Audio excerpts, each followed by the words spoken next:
Hey guys, what's going on? Happy Friday. Stormwind here, back with another video.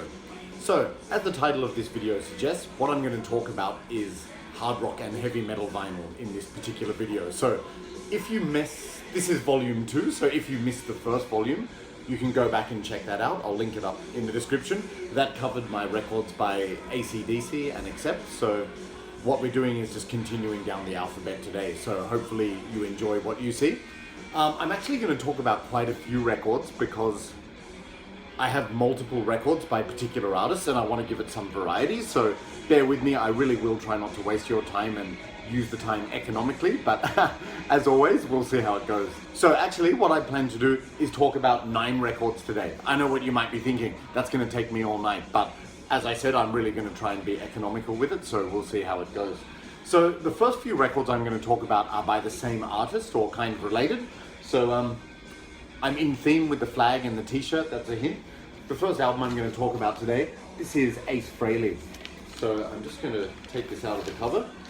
So you can see here, this comes under the Kiss logo because officially it was a Kiss album. This is from the series of albums which were released in 1978. In that particular year, the 4 original members of Kiss simultaneously released solo albums. So I will just show you that. Yep, so you can see here the Kiss albums like Paul, Gene, Peter, Ace. So you can get them all on this. I've just got this particular one. And taking this out of the cover, you can see it's a double-sided picture disc. So very cool of Ace. Yeah, nice. So actually, in terms of the 4 albums that came out, if you don't know, I'm sure a lot of you know this, but they were all, I don't know why I'm putting this back in the cover, they were all quite different stylistically. Like, let's say Gene's was very experimental and like he involved a lot of guest members and they had a lot of pop songs, that kind of thing. Peter's had a heavy R&B influence and was loaded with ballads, whereas Paul and Ace's album stuck more to the hard rock formula of Kiss. A lot of people thought that Paul's album sounded the most Kiss-like, I suppose because he was one of the main singers. But yeah, Ace's one was the surprise one because up till this time he hadn't really sung much. I think only on Love Gun he had sung Shock Me, but prior to that, no lead vocals. So on this particular album, he sang lead vocals on every song. I'm sure a lot of you have heard this, so I won't say much, but in my opinion, this is, well, I won't say this is the best, but it's my favorite of the 4 Kiss solo albums. I just think the songwriting, the attitude, the character are just the best for me. Ace Frehley, of course, if you don't know, the original spaceman of Kiss who designed that character, he was influenced, he was like a shredding lead guitarist, so he was influenced by a lot of artists like Eric Clapton, The Who, Jimi Hendrix, Rolling Stones, that kind of thing, and you can really hear those influences on this album. So yeah, while it is a hard rock album, it's got a lot of variety, in my opinion. So like on the back here, you've got the track listing. The big hit from this particular album was New York Groove, so I'm sure a lot of people know that song. That's sort of like a mellow clapping song, cover of the British glam band Hello, but really good song. But I think this song is pretty much 10 out of 10. Sorry, this album is 10 out of 10. There's no bad songs on this. Like Rip It Out was the other famous one, the opening track, so just like incredibly heavy and aggressive, a lot of attitude, brilliant guitar solo. Like the soloing through this album is excellent. Speeding Back to My Baby has a kind of Stones-ish influence, especially like the vocal sounds a bit like Mick Jagger. So it's got, it really is quite a lot of variety, but it's sort of like 1970s hard rock, heavy metal throughout. But like you look at songs like What's on Your Mind and Wiped Out, they have a poppy character as well. And yeah, so really a lot of variety here. But talking about my favorite tracks on this album, there's so many, but I would probably say Rip It Out, track 1, then Snowblind, not to be confused with the Black Sabbath song, although the subject matter is the same. Really good song, a lot of variety. And Ozone, like very trancey and just incredibly catchy, really good song. Also,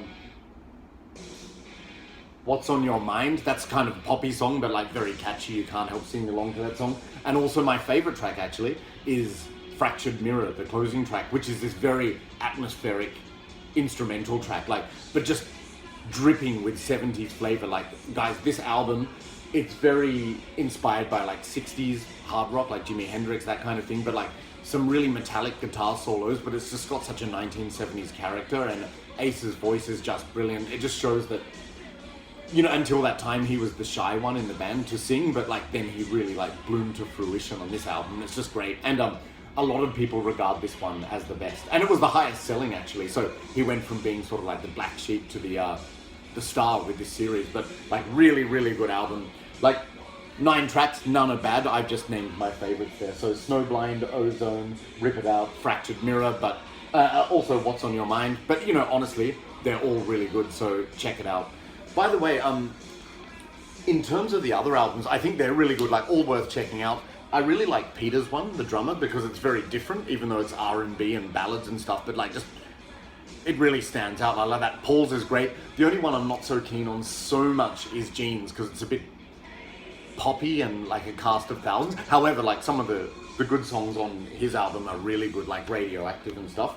But anyway, this particular one's my favorite. So if you haven't heard this, absolutely essential, check it out. So the 1978 Kiss solo album, Ace Frehley. Okay, so coming up next, we have another Ace Frehley album. This is Ace Frehley with Frehley's Comet. So if you've watched my earlier videos, you will have noticed that I spoke about this in a retro reviews video in quite some detail. So this was the album, but this is the vinyl version, which I haven't shown before. Bought it here secondhand in Thailand, so it's got the hype sticker saying includes the single Into the Night and members of the band. So there's Ace and the rest of the band in matching jumpsuits with lightning bolts. As I said before, it was the 80s. So this album came out in 87. So think about it. Ace left Kiss in 1982, like halfway through Creatures of the Night, and this was his first work to re-emerge after that. So like basically, as he says in the first track, Ace is back and he told you so. Like return from his Kiss days basically. So it took a long time to come out, but it was a really good album. This particular album, it's more sort of hard rock, like 80s rock or 80s hair metal, you know, whereas the early Kiss, especially the makeup days of Kiss, was very 70s in style. This is where he sort of, just as Kiss did in the 80s, he's adjusting to that 80s style and sound, but it's really good. Like, it's still distinctly Ace Frehley. Like, you can hear his amazing voice. A lot of people say he can't sing, but like, it's his attitude. Like, they say, oh, he has this attitude, like, I can't sing, but I don't give a fuck. I actually really like his voice, and I think what I like about it is you can really hear his personality shine through on the song. So like, it's like, yeah, fantastic. So anyway, this particular album, Rock Soldiers, the opening track, is a very anthemic hard rock song, absolutely brilliant. That's perhaps the song they should have released as a single, but they didn't. Instead, they released Into the Night, which is another great track, like very atmospheric, very 80s with all the synthesizers. Like that particular song, it is so unbelievably retro and 1980s, I just can't describe it. It's the epitome of the 1980s, and I just love it. So 2 tracks to get you started, Rock Soldiers and Into the Night, just brilliant. But then I just go through the rest of this album, there's really no bad songs at all. Like Breakout, the second track, that's actually a variation on a Kiss instrumental track called Car Jam, which they released in 1992 on the Revenge album. This particular song, yeah, it was written with written by Ace Frehley and Eric Carr, the Fox, the second drummer of Kiss, rest in peace, what a legend. Breakout is a great song. Then you've got We Got Your Rock, like just really slow and heavy, catchy, so much attitude. Love Me Right, catchy as anything. And interestingly, yes, so you've got the lead guitarist, Todd Howarth here. He sang lead vocals on 2 tracks on this album, namely Something Moved and Calling to You.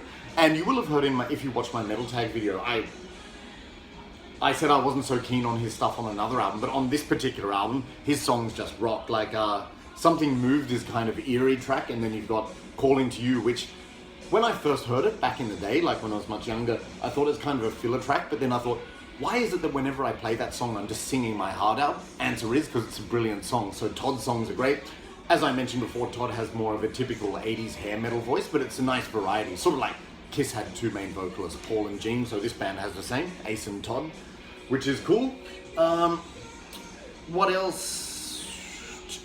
Oh, Stranger in a Strange Land, not to be confused by the Iron Maiden track. That's just a very crunching, straightforward rocker, absolutely brilliant song. In fact, dare I say it, that may be my favorite song on the album, Stranger in a Strange Land. The only song I don't like, as I mentioned before, is Dolls, which is kind of like a sweet, synthy, sentimental song. But having said that, like with Ace, he always writes really catchy songs, so you can't help but sing along anyway. And then they close with Fractured 2, which is continuing the solo album tradition from Fractured Mirror, sort of like a guitar instrumental, like melodic and atmospheric. Really good.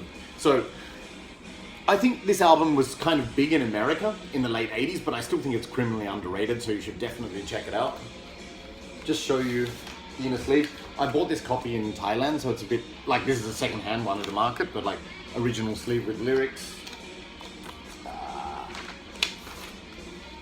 Yep, plain black vinyl, and you can see they've got the old Megaforce record label. So Megaforce, that famous label which signed so many bands, like including Metallica, Anthrax. So yeah, Ace Frehley was on this particular one too. So it's interesting with this album.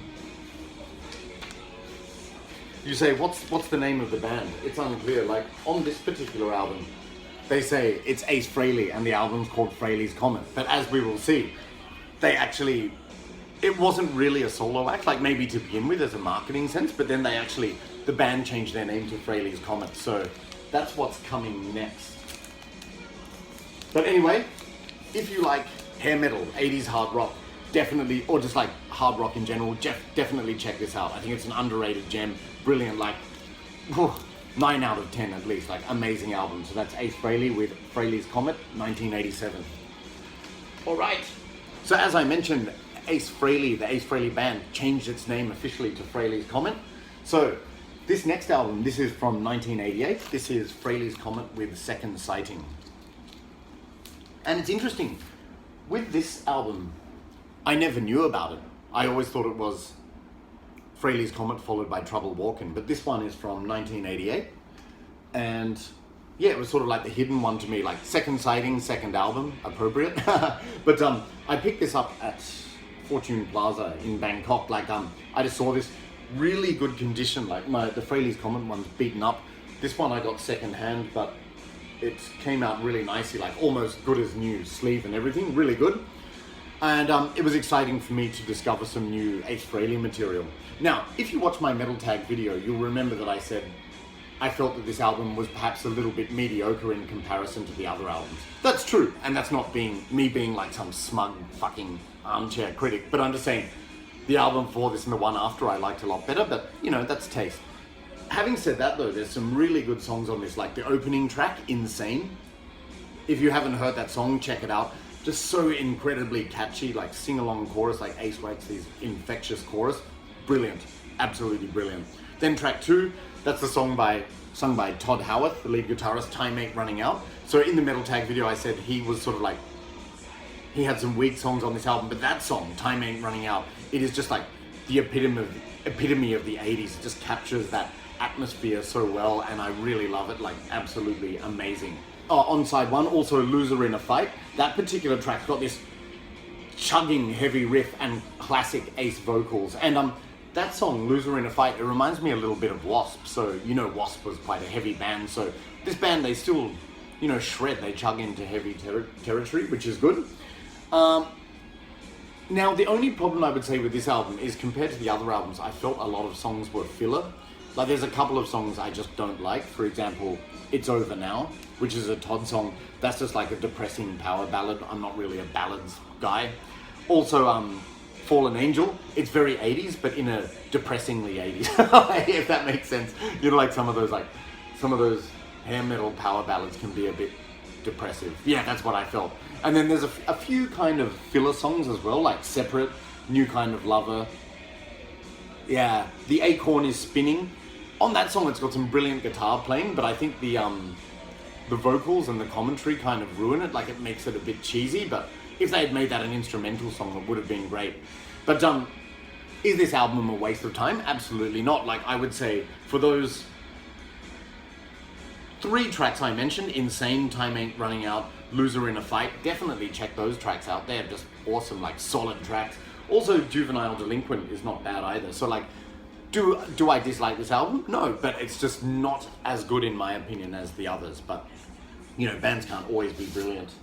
But So this is just the inner sleeve here. What the hell is that? I've never checked. Oh, shoes, sneakers. And then lyrics here. And I think this one has quite good labels. Oh yeah, I really like the labels on this. So you can see plain black vinyl, but the old Megaforce labels. Yeah, a nice collector's item. And as I said, this one came in near mint condition, secondhand in Thailand. So I was really glad to get a copy of it. Even though a lot of the tracks I don't like, it's just I feel it's worth it for the ones I do enjoy. So yeah, glad to get this one and sort of fill the Ace Frehley collection. Okay. So in the 80s Ace Frehley chronology, the next album was Trouble Walkin', 1989. I spoke about that in a previous retro reviews video. I don't have that one on vinyl, but as you can see, I've got it on CD. Also a really good album. Like, I felt this one was much better than Second Sighting. That's actually what's playing in the background now. And right now it's got a Kiss cover of Hide Your Heart, but like really good album. Anyway, just showing you this was the next album in the Ace series. All right. And then at the end of the 80s, Ace Frehley sort of stopped making music. Well, not making music, but stopped releasing albums. And then in the 90s, he rejoined Kiss for the reunion show. So he had a hiatus on his solo career. Excuse me, thirsty work. I got this Kirin mug in Thailand. It's really good because it's really thick glass and heavy and it keeps the beer cold. It's sort of like the Dio beer mug. So anyway, so Ace rejoined Kiss for a few years and then quit again in about, I can't remember, 2002, 2003. Then he started his solo career again and he released Anomaly in 2008, which is a great album. Again, I spoke about that in my first retro reviews video, so if you're interested, check it out. And that was a brilliant album, really, really good. And then what came next in 2010, I will check, is Space Invader. So, first of all, what an incredible cover art. Like, I really like this. So he's going with his Kiss spaceman thing, the spaceship and everything. But this reminds me of that cartoon Battle of the Planets, which I just loved as a kid. Like, just that spaceship shape and everything, really cool. You've got the back. And this one was actually bought for me by a family member. So really cool. They did that, and you can see it's a gatefold. So Ace there and lyrics. And it's double vinyl. So plain black vinyl with these kind of labels, both are the same. And yeah, so this came out 2 years after Anomaly. And when I first heard it, I thought, yeah, really good album. But I thought to myself, I liked Anomaly more, 2008. I've actually revised my opinion. So upon listening to this more, I think it's better than Anomaly, for sure. Not that Anomaly is great, this is just better. So this album has excellent, slick, polished production. It's got a perfect mix, and the vocals and all instruments sound amazing, including guitar solos. Of course, Ace's forte is lead guitar solo playing, so it's filled with that. It's just, even though this album came out in 2010, it's feel-good hard rock with a 70s flavor. That's the funny thing, like, even though Ace Frehley, like, in Kiss was around in the 1970s, I always feel that every album he's done is imbued with that 1970s hard rock spirit. And I think that's, like, a lot to do with his heritage and background, makes sense. But in this album, like, even more so than Frehley's Comet, it's really sort of revitalizing that 70s sound, which is cool, yet still sounding modern and relevant, if that makes sense. So, the first song, Space Invader, really cool, catchy, spacey, dreamy, amazing. Then the next couple of songs, Give Me a Feeling and I Wanna Hold You, they were sort of radio hits, I think, and they are good songs, but there are just songs that I like more about those. More than those on this album. So don't get me wrong, they're not bad, you can sing along to them, but one of my absolute favorite tracks on this album, Change, that is just phenomenal. You got to check that song out, Change. It's amazing. Like, it's heavy, catchy, it's got some atmosphere. Also, Toys, like some heavy riffing, clever lyrics. Immortal Pleasures, that's a song where it's a bit more mellow and dreamy, like sort of like clean guitars and everything, but sung so well, it's great. Also, Across the Milky Way. So this is a song that he wrote as a tribute to his girlfriend at the time, Rachel. And it's not a ballad as such, but it's kind of a slow song. And I used to think, oh yeah, whatever. But it's quite funny. In recent times when I was listening to this, I just found myself singing along to it and really getting into it, which again just shows how catchy he is as a songwriter. So great. Also, Reckless. Amazing track, like just so 1970s, so catchy. If you love 70s music, if you love Ace Frehley's 1978 solo album, if you like 70s Kiss, check this out. It's really cool. So Reckless, brilliant song. Also, you know that Ace always does covers, or often does at least one cover. He released the Origins album, which was a series of covers. On this particular album, he does a cover of The Joker, which is by... You know, I'm a joker, I'm a smoker, I'm a midnight toker. I can't remember the artist, but I just always find that Ace chooses covers which suit his character. And like, he just nails it on that song. The vocals are brilliant, it's awesome. Song's so catchy now, I'm trouble walking. It's an Ace day. All right, so anyway, yeah, The Joker, brilliant cover. And then he finishes up with Spaceship, which is like an instrumental, like, but it's really catchy, upbeat riffs and solos, ding, ding, ding, ding, like just much more interesting than the Fractured songs, I find. So like amazing album. So I really appreciate getting this as a present because I just love it. And like the double vinyl on the gatefold, it's just awesome. It just shows how freaking epic this album is. So if you haven't heard it, definitely check it out. That's Ace Frehley with Space Invader. Okay, so that's one artist down. So far we've looked at 4 Ace Frehley albums. So now we shift to something different, which is cool.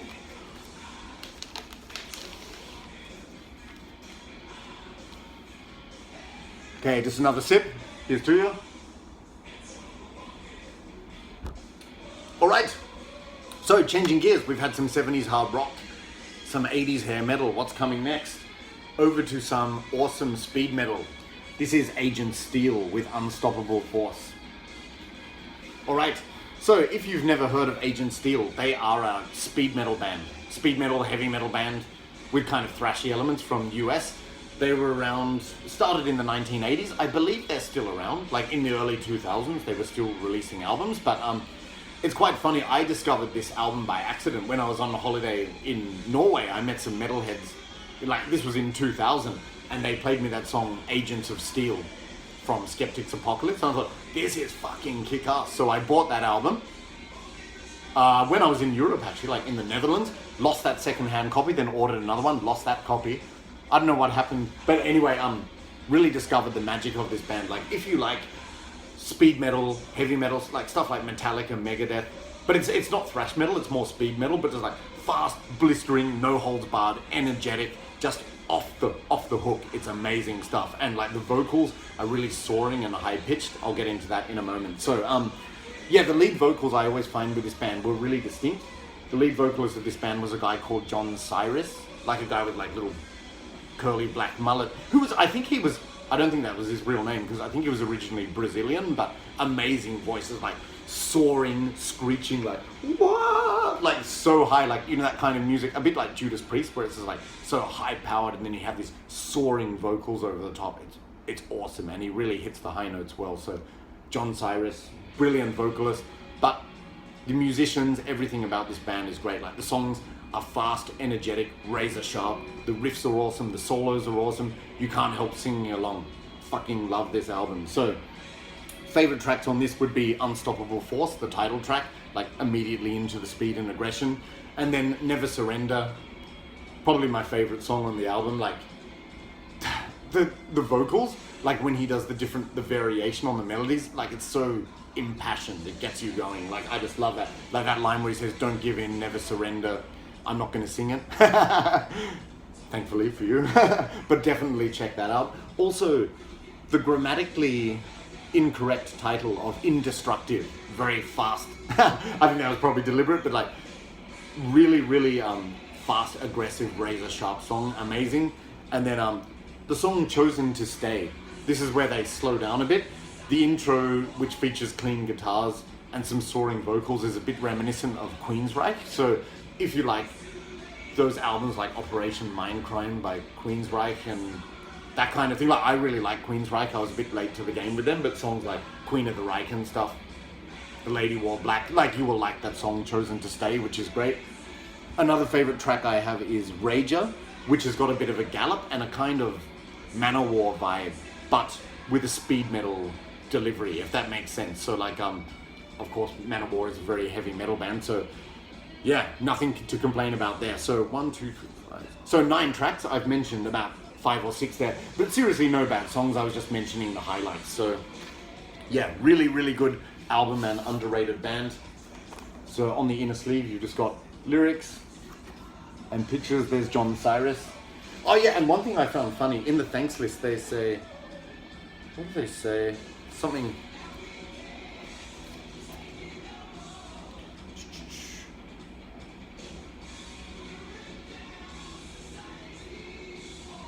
Oh, I can't find it now, but I think they say something like, and last but not least, no thanks to Anthrax.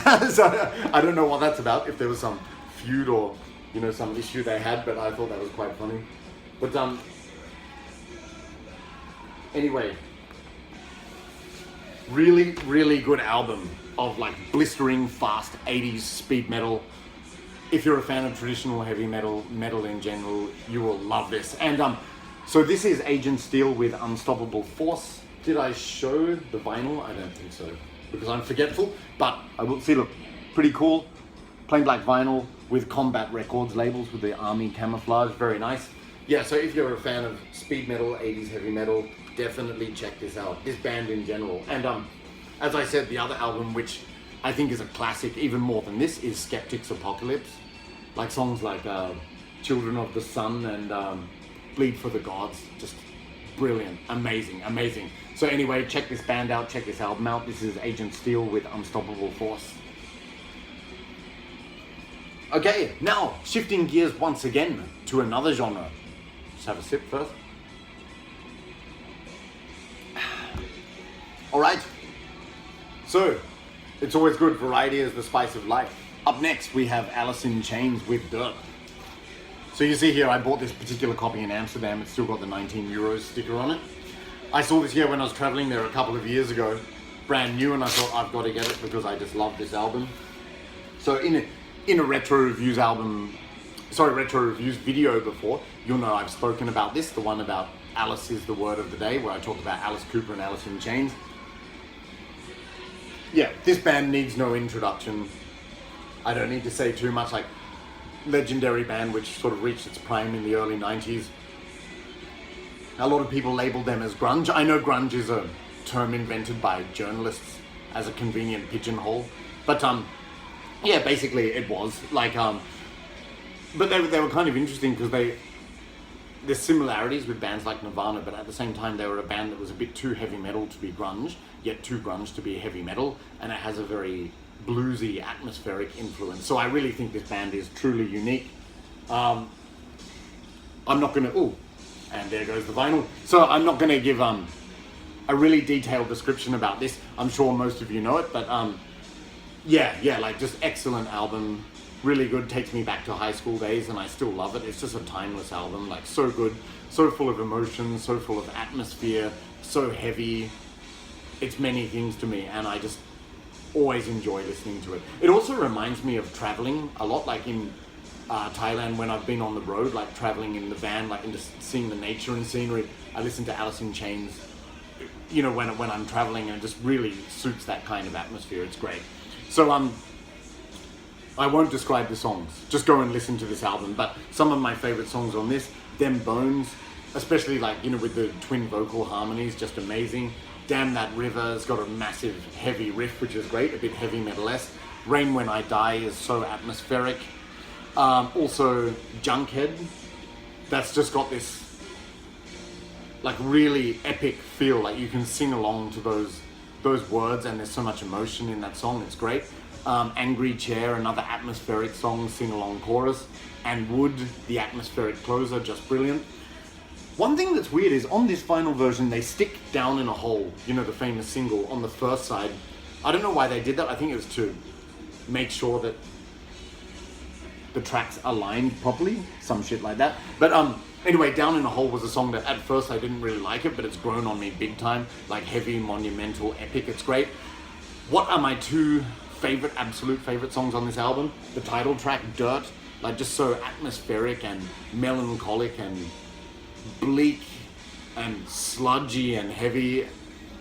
It's huge, that song. I love that song. And also my absolute favorite song on the album, my favorite Alice in Chains song ever, Rooster, just so atmospheric, so reflective, great vocals, great atmosphere. What can I say? This album, if you haven't heard it, definitely check it out. That's Alice in Chains with Dirt. Oh, and the vinyl nearly fell out again. Okay, so just plain black vinyl with Columbia Records label. By the way, you know this album cover, you know, the orange, I really love that. I used to have the t-shirt until I just wore it too many times, so it kind of washed out, but the color on this is just so striking, so like really nice for vinyl. And just show you this here, so inner sleeve with all of the lyrics. Yeah, really good.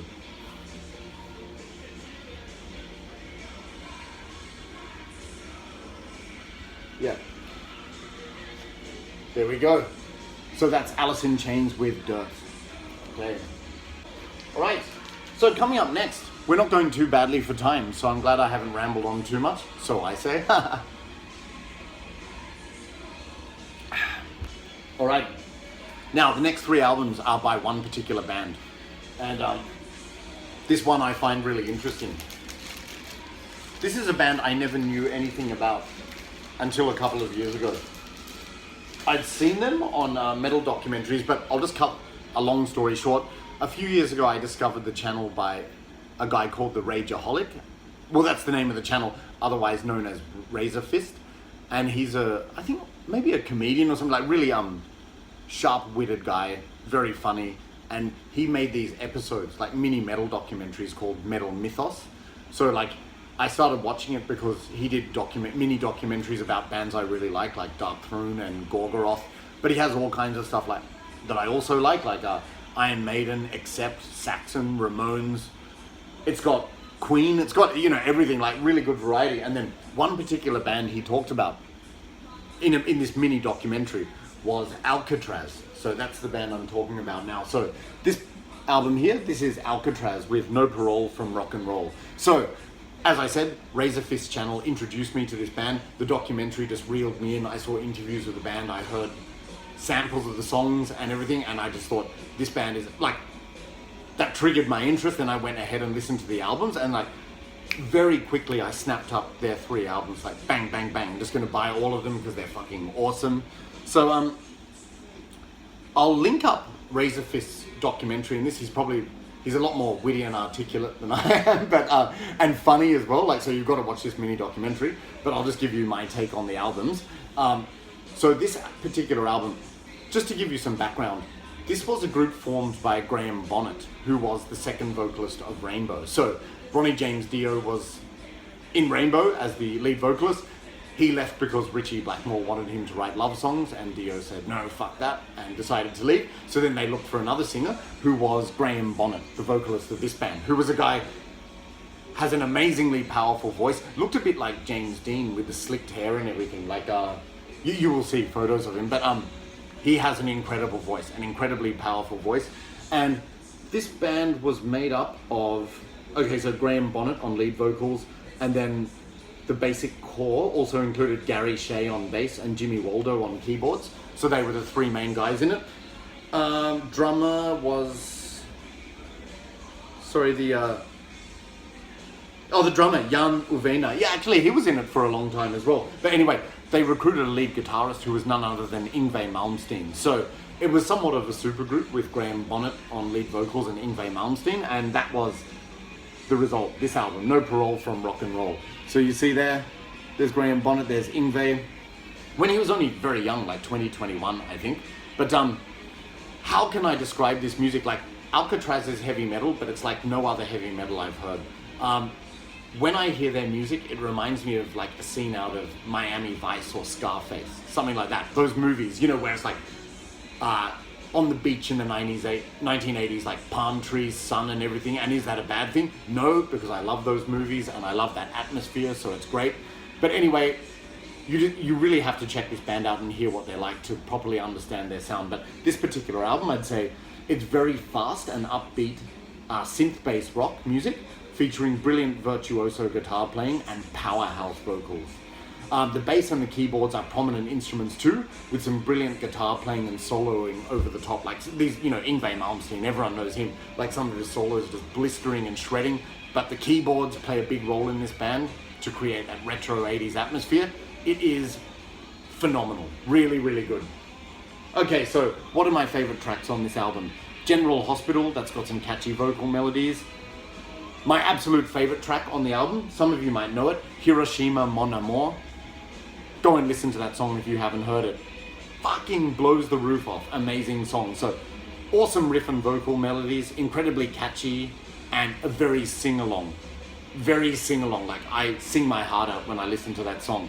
Powerhouse vocals and really nice keyboard solo. Yeah, definitely my favorite track on that album, Hiroshima Mon Amour. Also, Pre Nakori, the next track, the intro reminds me of something out of an American ninja movie. So like very 80s again, like of helicopters landing or something like that, with an 80s synth score. Like, so a lot of these songs remind me of like an 80s film score actually. And is that a bad thing? No, because I love that stuff. And yeah, really catchy vocal melody on Pre Nakori. Another favorite track is Bigfoot. That's just an awesome rocking riff and some catchy epic vocal melodies. And they're really long and drawn out and they just stick in your head. So Bigfoot, which is talking about, the mythological beast that lives in the mountains, but really tells a story, that song, great. Also Star Car Lane, that's got some chugging catchy riffs, brilliant soloing and vocal melodies and drumming. The riffs in that song just rock, Star Car Lane, so you've got to go and hear that. And it's another sing your heart out song. And then Suffer Me is the last track. This band often close with a kind of mellow track, and that's not necessarily a bad thing. Like Suffer Me is just an emotive and haunting outro with some really retro sounding synths and a melancholic melody, and shredding leads to just drain out this album. So a lot of people say this is their favorite ALCATRAZZ album. You can see here I got the Japanese pressing. This was here in Thailand, but like phenomenal album. So definitely worthy of your time. All three albums by this band are. Most people say this is their best, but I have my take on that. But anyway, fantastic. That's ALCATRAZZ with no Parole from Rock and Roll. Okay, so up next we have another ALCATRAZZ album, the second. This is Disturbing the Peace from 1984, I think. So, long story, and you see here, like, this is plain black cover here, but it's got these sort of superimposed prison bars, because it's going with the jail theme of ALCATRAZZ. But yeah, Yngwie Malmsteen left after No Parole from Rock and Roll. That was as a result of an on-stage fight between him and Graham Bonnet, because I think apparently, if you watch the documentary, you'll see, but like, Yngwie always wanted the spotlight as the guitarist and played solos in front of Graham Bonnet. That's what it looks like anyway, and yeah, Graham got pissed off, so they had an on-stage fist fight and Yngwie was out of the band. So then they replaced him with another guitar legend, none other than Steve Vai. So Steve Vai was the lead guitarist on this album, and the same core with Jimmy Waldo, Gary Shea and Jan on drums. So this particular album, this is more of the same thing, but sounding even more 80s, and I love it. So Steve Vai arrived on guitar, as I said. It's more synth-drenched, this album. There's some really creative synth lines and interplay with the vocals, like the vocals and the synths are amazing. Like on songs like Will You Be Home Tonight, like you see how much of a big role the keyboards play in this band, it's great. And pretty much all of the songs are catchy, but just some of them stand out more. So like, brilliant sing-along album again, you can't go wrong with any of the songs on this. So anyway, what are my favorite tracks? The opening track, God Bless Video, that is brilliant. To me, that song is an eargasm. Go and watch the video clip to that song, God Bless Video. It's so 80s, with the synth, like, awesome, really good. And then also, pretty much all of side one is good. Mercy, that's got some slow, heavy rocking riffs. epic lyrics and extremely catchy vocals. Wild and Wood has got some rocky, it's just rocking, heavy and fast. It's got a great memorable chorus, which I'm not going to sing because I can't sing that high, but really good. And the vocal bridge on that song is just amazing. Then you've got Desert Diamond. Ooh, that song sticks in my head a lot. Epic and atmospheric with vocals and Middle Eastern sounding guitars and synths. So, like, this album is dangerously catchy, so be careful. Also, Painted Love, great vocal melodies and a catchy pre-chorus and chorus. And actually, this album was famous for the song Stripper. I think that was the single. That one doesn't grab me so much, but the ones I've mentioned have. So, what else? Skyfire, that's got a galloping bass line, incredibly catchy chorus and vocal melody. And then the final track, Breaking the Heart of the City, just these epic vocals which stick in your head. As I said, guys, like, my description, it might say, oh yeah, like, this riff is catchy, the vocals are good. You need to hear it for yourself, but just trust me, go and listen to it. It's brilliant. But yeah, so my favorite tracks on this: Mercy, Wild and Wood, Desert Diamond, Painted Love, Skyfire, and at number 1, God Blessed Video. So check that one out no matter what you do. Okay, so here we just have plain black vinyl, Mega Force again, with the rainbow label. And then after this album, remember I said, so first album was Yngwie Malmsteen. Then he left as a result of a fist fight. Second album was Steve Vai. Then he left because he got recruited by someone else. I think it was David Lee Roth to join his band. So ALCATRAZZ found themselves looking for another guitarist. So for their third album, they recruited a guy called Danny Johnson. So this is the third 80s album by ALCATRAZZ. This is Dangerous Games from 1986. So you can see here, there's the cover, very retro and 80s. A zebra lounge with a panther and a martini on the table. Cool logo. Now this one, as Razorfist said, and I agree with him, this is arguably the most 80s sounding of them all. So like, of these 3 albums, initially this one was my favorite. It's like, it always hovers between this one and Disturbing the Peace. They're all really good, seriously, but this one is just awesome. Like, it didn't have a super famous guitar virtuoso, but like, Danny Johnson just does a brilliant job on this album. He's not overkilling it. He's just being like a competent and really good guitarist, playing good leads, good riffs. It's great. So very 80s in spirit, this album. So it's very synthy once again, I think, like Disturbing the Peace, but like, if you just like 80s atmosphere, the 80s retro atmosphere like I do, I just love that stuff, you will really enjoy this album. So 11 tracks on here. The one thing I will say is a couple of songs may be filler, if I have to reflect on it honestly. But then again, I would say like 6 of these 11 songs are just scorching, like amazing. Like, it opens up with a cover of It's My Life by The Animals. Not Bon Jovi, but you know, The Animals, like, It's My Life and I'll Do What I Want. Is it The Animals or Eric Burdon from The Animals? But anyway, they do a sort of like powerhouse heavy metal version, and it's just awesome. Like, it just lifts your mood, lifts your energy. It's great. Then second track, Undercover. That's got this 80s atmosphere that really makes my hairs stand on end. Like, it's just an eargasm, that song. Like, about an undercover spy, but it is so 1980s. It's really, really good. So Undercover is a great song. Also, Ohio, Tokyo, like just a song about them, the band touring in Japan and their experiences there. And it's quite funny, with songs like Undercover and Ohio, Tokyo, I was really getting into this album when I went to visit Japan a few years ago, when I went to visit some friends there. So I spent some time in Osaka and Takamatsu. So my friends, if you're watching, the friends who showed me around there, this particular album reminds me of Japan and just traveling around there, because it coincided with the music I was listening to at the time, and like, great memories. So if I want some memories of Japan, I listen to this song, this album, but especially Ohio, Tokyo, even though I didn't go to Tokyo, but like, really, really good. Also, title track of this album, Dangerous Games. Arguably one of the best songs ever written in the 80s, in my humble opinion. Like, it is just so synthy and catchy and retro and atmospheric. Like when I shared that song on Instagram, like a lot of people who don't even like this music were going, wow, that song's fucking awesome. So check out the title track of this album, Dangerous Games. It's brilliant. There's one song in here, Only One Woman. That was from Graham Bonnet's solo days when he performed in a 60s band called The Marbles. And it's like a sort of power ballad. At the beginning I was thinking, nah, this is kind of like one of those power ballad songs. I'm not into it. But as time has gone on, I found it super catchy. I'm always singing along to it. So, and another Sing Your Heart Out song, so really good. And then, what else? Double Man. Again, that's just got this really clever, catchy riffs and synthy grooves. It's amazing. So this album, definitely check it out, and particularly check out the track Dangerous Games and Undercover. They're just awesome. That's your homework if you haven't heard those. You really must. So, and that brings me to the end, guys. I'm surprised. I know it's been a kind of long video, but then again, I did talk about 9 records, which I really like.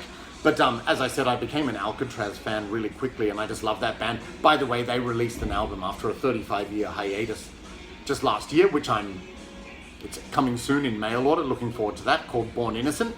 But yeah, I will link up the ALCATRAZZ mini documentary in the description. But I hope you saw something you liked today. If you haven't heard of any of these albums and you feel like it's your style, definitely check it out. Particularly ALCATRAZZ, like it's just essential. I'm really glad I did. It just changed my world a few years ago.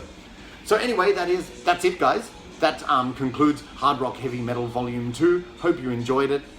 If you stuck with me all this time, thanks a lot for your patience. I might edit a little bit in post. But once again, thanks again for your continued support. So don't forget to comment, like, and subscribe. Have a good weekend. Cheers.